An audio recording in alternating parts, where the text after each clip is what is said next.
Welcome to Luca and Miguel. Enjoy the video. In this video, I will explain how to make Trinidad-style guacamole. First, gather your key ingredients.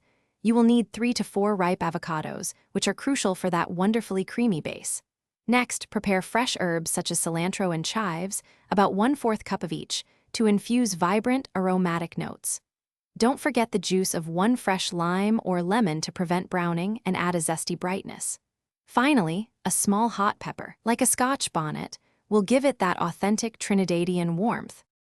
Now, let's get those ingredients ready. Start by having your 3 or 4 ripe avocados, removing the pits and scooping the flesh into a medium-sized bowl. Gently mash them with a fork to your preferred consistency. Some like it chunky, others smoother. Next, finely chop about 1/4 cup of fresh cilantro and 1/4 cup of chives. Mince 1 small hot pepper very finely, being mindful of its heat. Finally, squeeze the juice from 1 whole lime or lemon. With all your ingredients prepped, it's time to bring them together. Add the finely chopped cilantro, chives, and minced hot pepper to your mashed avocado.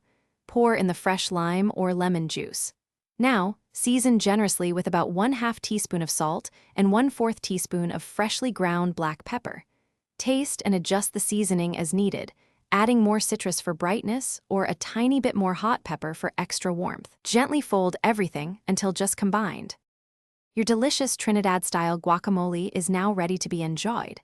For the absolute best flavor and vibrant color, serve it immediately.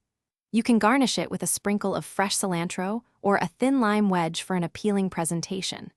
This flavorful dip pairs wonderfully with crispy plantain chips, warm corn tortillas, or even as a side with grilled fish. If you have any leftovers, store them in an airtight container in the refrigerator for up to 1 day. Thanks for watching and please subscribe. It's the best investment you'll ever make.